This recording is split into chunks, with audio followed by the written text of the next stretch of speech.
Angkatan bersenjata Rusia kembali menggunakan drone FPV dalam medan pertempuran. Terbukti dalam sebuah rekaman yang beredar di aplikasi perpesanan Telegram Senin 3 Juni 2024. Dalam keterangan unggahan disebutkan kendaraan lapis baja milik pasukan Ukraina menjadi sasaran. Dapat dilihat dalam rekaman, detik-detik drone diterbangkan menuju titik target. Drone tersebut menuju ke arah kendaraan lapis baja Ukraina yang disamarkan. Setelah operator drone FPV melakukan aksinya, asap tebal muncul di sana.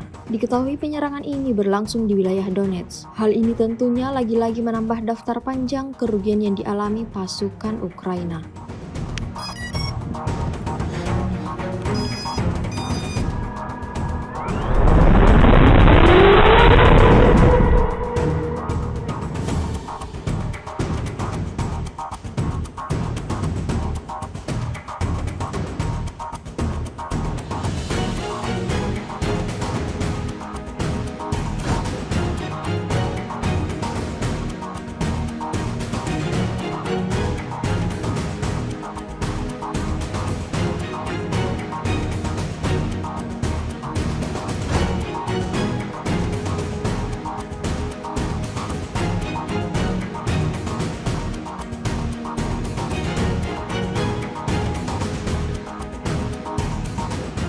Download Tribun X sekarang, menghadirkan lokal menjadi Indonesia.